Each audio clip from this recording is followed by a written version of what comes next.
All right, this is segment 3. So if you've picked up the first 2 segments, this third one, this is going to be the killer because we're going to get the answers that we need from Brother Gaines. And it started with where I was right at the end of segment 2.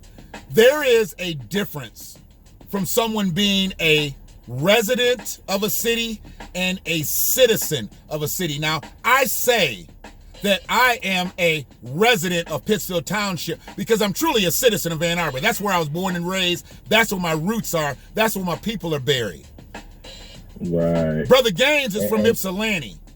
He's lived in Ypsilanti. He's been Ward 1 reared. He grew up, moved to Sugarbrook, he said, so he moved to the northeast, but he's really rooted in Ward 1, the south side. South side. And then I'm sorry. I'm sorry. You know I'm long-winded, so I'm giving you this. I'm going to let you run with it. But I need to know, because you have a definition. This ain't nothing that you read. This is real. There is a difference between residing somewhere and being a citizen. And I need to know, and you tell people, what is the difference between being a resident and a citizen, as you are a citizen of Ypsilanti? A resident is pretty much somebody that just resides somewhere, whether it's permanent or for a long time. They're still not grounded and rooted in that community. And a lot of times the trick to it is, with being a citizen, you're native to the land, meaning you're born there. You came out of your mama's womb and came home from the hospital to this land. Okay. A citizen is a person who's most of the time on a higher scale owns their property. Okay. They're more invested in voting because they feel obligated to the land. A person who just resides there just moving from spot to spot based on the pricing. But the flip side to that is the whole concept of politics and gentrification, because we have a lot of people who are citizens, but they are tricked to believe they are residents, the same way they did with the black man and black woman in America. Right. They tricked us into thinking we got took from somewhere when we've been here the whole time. So they do it on the big scale and the small scale. Right. So in Ward 1, we just did our project, which is called Renter Inclusion, but not Homeowner Exclusion. Okay. And I counted every unit in Ward 1 that's an apartment or an apartment complex. Okay. And I counted 995 doors.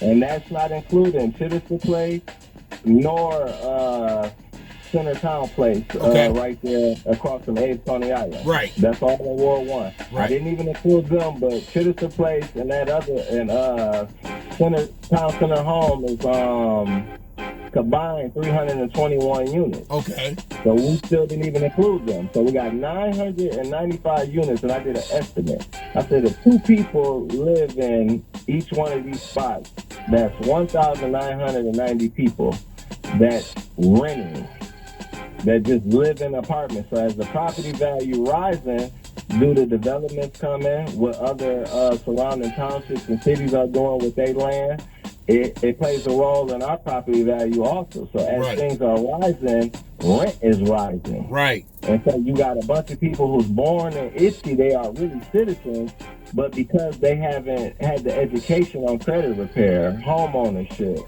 the importance of owning your land, your rights as a citizen, they don't know, so they just bounce from Huron Heights to the Green, back to the South Side to here, and it's just all apartments. And then they end up in a modular, a manufactured home park. You know, and that right there is where you're paying double rent. You're paying lot rent and you're paying rent for your trailer.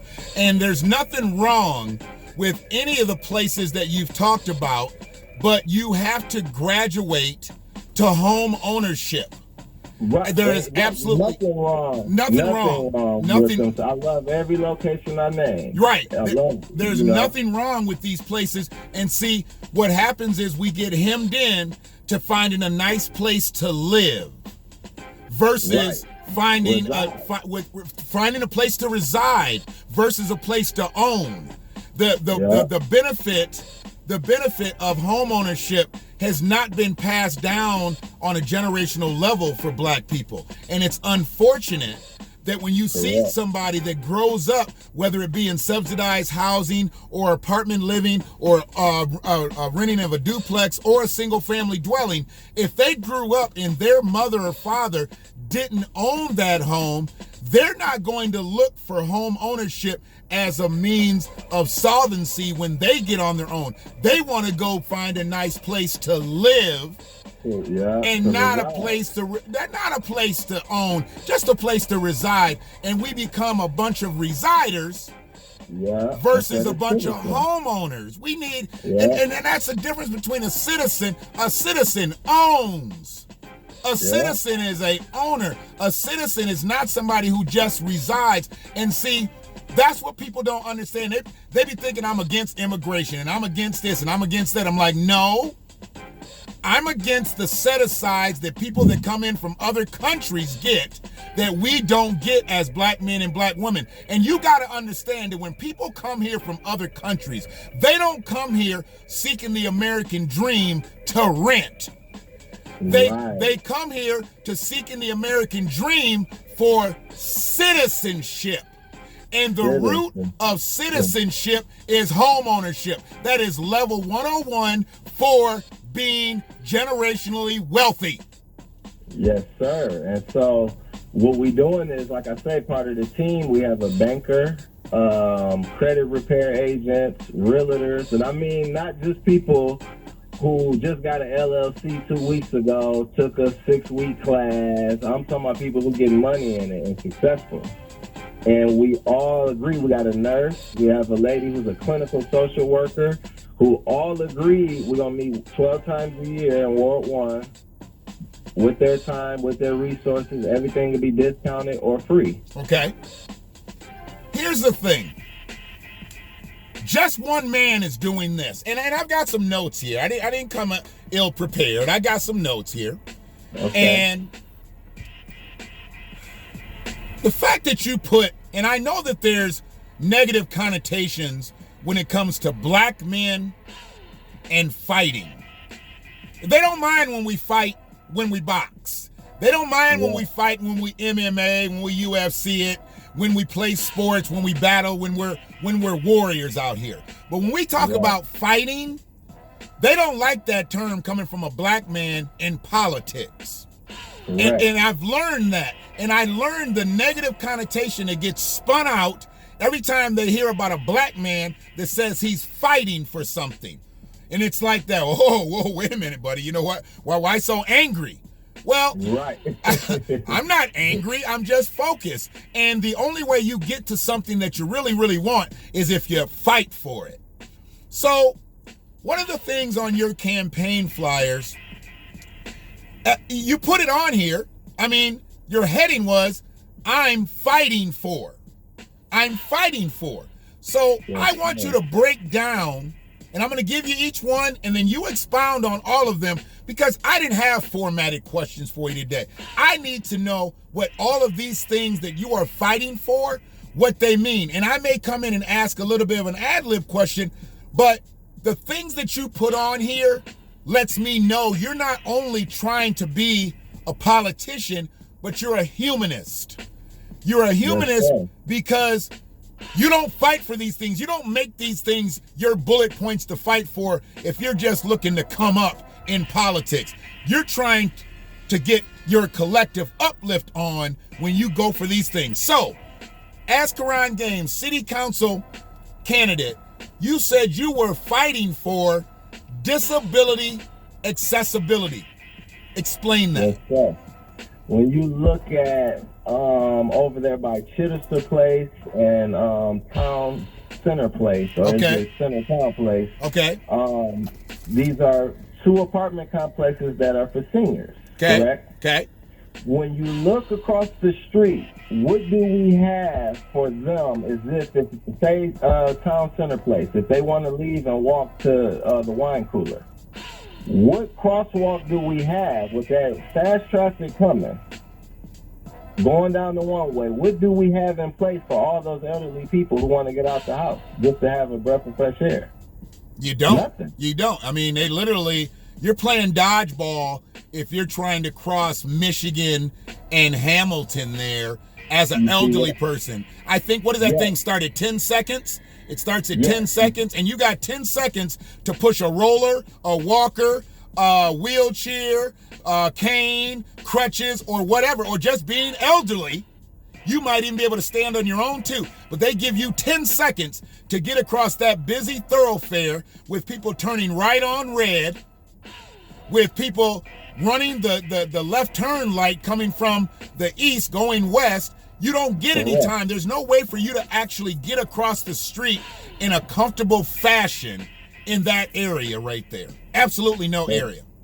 Correct. So that's what I mean by, being accessible, creating things for the elderly, for them to be able to, live a certain type of, lifestyle. So we want a better quality of life for our elderly people. We don't want them shut in because they're in a senior complex. That shouldn't be a prison to them. Correct. They should be able to walk out the door and get a breath of fresh air, and things close to them be adjusted, right, and accessible for them to, live a quality life, right. Okay. I had to get that out because people want the elderly people's votes. They go to the elderly communities and they speak their spiel and then they walk away. And my thing is, I try to have something in mind that's actually tangible and physical.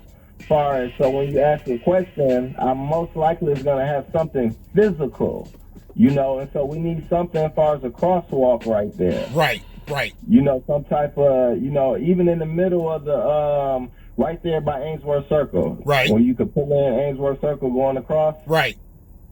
That's something tangible that realistically we could vote on amongst city council. Why isn't there an island there with the flashers? And when a person is trying to get from the west side of Hamilton to the east side of Hamilton, right there by the Key Building, why couldn't we have an island, the flashers, the posts with the buttons on both sides? And that gives people a chance, because when you leave that light in Michigan and Hamilton, you should probably only be at about 15, 20 miles an hour anyway, which gives you enough time to slow down for the person that didn't make it to Hamilton and Michigan, that they're at Ainsworth Circle and Hamilton, and they should be able to cross there. So why can't we get that right there? We've got enough lanes. It's all one way. It shouldn't be that hard to do. Right. You see, and so that's the type of things I had in mind when I'm really walking through World I and analyzing and, so when I say providing for and protecting the elderly and the children, I'm not excluding anybody in between. But our elderly pay their dues of being here on this earth. They're the ones with the wisdom. We have to protect them. We have to protect them. We got to protect the children. They need the same support when crossing, because children are a little bit more irresponsible, and they may run out when everything's not prepared for them to go. And then the elderly need a little bit more time. So we understand. Right. And everybody else in between, you've already learned, and you're not quite where the elderly is, so we understand. So I don't look at this as an exclusion thing. I need to know, when you say disability accessibility, you're looking for something, like you said, physical and tangible, that's going to benefit the elderly community in Ypsilanti. That's perfect for me. I'm good with that. And anybody else got questions on that, they can obviously leave them in the comment section when they watch the BlackWatch. So affordable housing. Everybody says affordable housing as a campaign thing. For you in Ward 1, what does affordable housing mean to you when you're fighting for it? I'm going to say this. The literature that you're looking at was literally from my first campaign. Okay.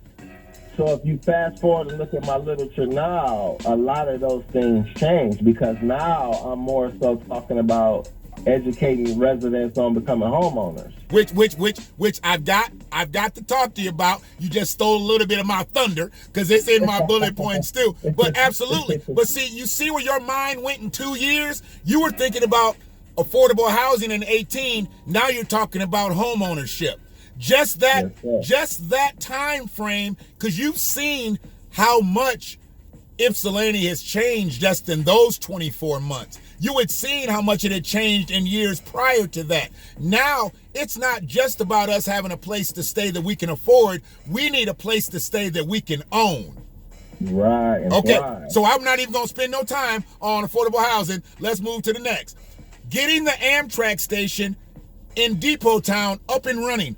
Why is that important for the city of Ypsilanti to get that station back up and functional? It's just a huge revenue stream for one. Does the city of Ypsilanti need money? Yes. Oh, okay. Well, they should have asked me. You know, I mean, if they needed some bread, they should have asked me. That's all they needed. So you're saying that we got a viable source that's in Ypsilanti that is down, that the wheels are flat, that all we got to do is pump them back up and get a little bit of new energy in there and get that moving, even if it's not a stop that happens several times a day. If that thing is already going to Detroit and already leaving to Detroit to go to Chicago, we know we got people in Ypsilanti that like to ride the train. Right. And we know we have people that like to commute between here and Kalamazoo and Benton Harbor and all that. So why wouldn't that be something that we could get jobs? We can get a revenue source for the city, better tax, more tax base for the city. I mean, why isn't that something that's been looked at? It's in the process. Okay. That's moving. That's definitely that was in the process. But me putting it in at that time on my literature was literally to show outside of just World War I know what's going on, and I support certain things also. Okay, because I know that's not your ward. I was going to go to that. I know whose ward that is, and it was not your ward, but that's letting people know that you're not just for Ward 1, you're for the city of Ypsilanti. Yes. See, I'm for all humanity first. I get you. And on the universal level. Right. And then from there, it twinkles down to the land where I was born at, which is, absolutely. Hey, look, the universe ain't right. The city of Ypsilanti ain't gonna be right. So what we gotta do is we gotta get the universe right. We gotta get all those energies around you right, because you can't have a paradise in Ypsilanti and then everybody else be bad. But everybody else can be bad, and Ypsilanti can be worse. Because what do they say in America? If America gets a cold, black people get pneumonia. And that's a problem. And I believe that Washtenaw County has had a cold for a while, and Ypsilanti's over here coughing, and ain't nobody listening. That's city of Ypsilanti, that's Ypsilanti Township, that's Superior Township. That's all of it. And ain't nobody listening, ain't nobody patting our back, ain't nobody saying nothing about that cough coming from Ypsi. And it's time that we cure the cough. It's just that time. We need that, like you said, the new ideas, that new breath of fresh air. Yes. Because my mind going 20, 30 years ahead from now. Right. Like I already have in my mind what developments we need for Water Street. And here's the thing. So I said at the beginning that you're an entrepreneur. And I know that you've got things that you've done, that you do. Some may be more active than not. When you talk about that, you've already talked about mentally putting together Water Street. I don't know who else is in this same mental space with you. But when you talk about that and you talk about the future 20, 30 years down the line, putting together Water Street, like I said, it can't just happen. We can't just get contractors. Somebody's got to have a mental space to put themselves in, just without divulging anything. Right. What do you see? What do you see for the Water Street area? I mean, because you've got people that are coming in right now with the same thought process.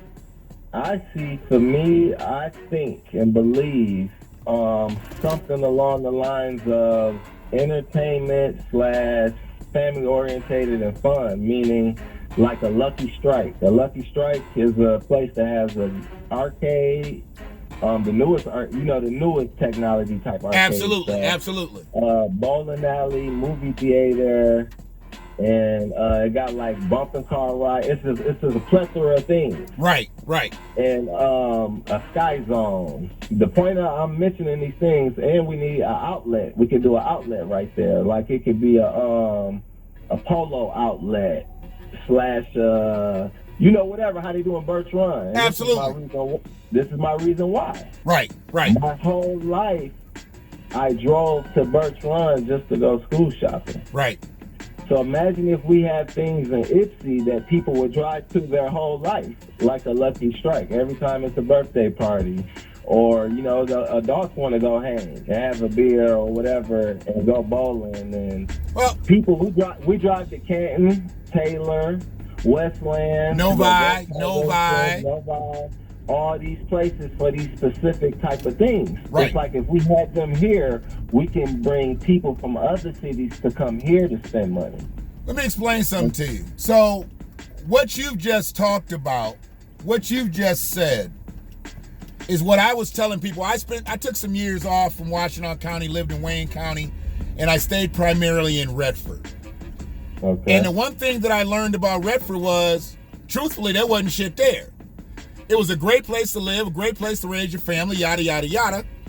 But you needed to go to Detroit, you needed to go to Livonia, you needed to go to Novi, you needed to go to all the surrounding areas that had the shopping malls, that had the outlets, and this, that, and the other. I mean, we had like Burlington Coat Factory and Marshalls and A.J. Wright and shit like that.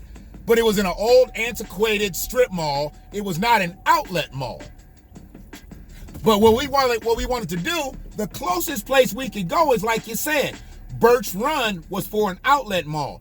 Then they started to build up the strip areas, and they were kind of simulated outlet malls in Novi's, up where the Imagine Novi is and the Lucky Strike. They didn't really get full-throated with that. Why? Because not too far from that is Great Lakes Crossing. So, it wasn't necessary at that point. But now you done seen Great Lakes Crossing fall off, and you done seen other places pop up and do their thing. This would be the primary location, because there's so many things that are happening in the Ypsilanti area, Ann Arbor area. People would come from Ann Arbor to go shopping where they wouldn't have to go north to go to Birch Run or to go to Great Lakes or whatever. They could come right here. And see, this the catch. As being in politics, for me to say that to another politician, they would kind of laugh. Because they're so used to lying to the people and, we're going to build this, whatever. And it's like, no, you got to be realistic in something that's tangible, something that's modern, that's going on now, that people like to do. Like, we need newer ideas. It's not that hard. So you're telling me that they dumb down things like this and then would rather perpetuate things that are just not going to come true? I'm not saying that. I'm not saying that. All I'm saying is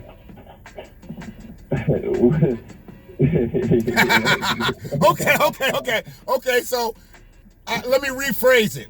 So are you saying that with this area being accessible, you can't stand in front of the room of city council if once you're sworn in as city council Ward 1 member, you're not going to be given a fair shot by your fellow council members to show them, because what you want to do is you're going to get with an architect and a developer and this, that, and the other, and show them the potential and the projections and this, that, and the other. Are you saying that the city of Ypsilanti does not have a council that is progressive enough to get behind you full-throated and say...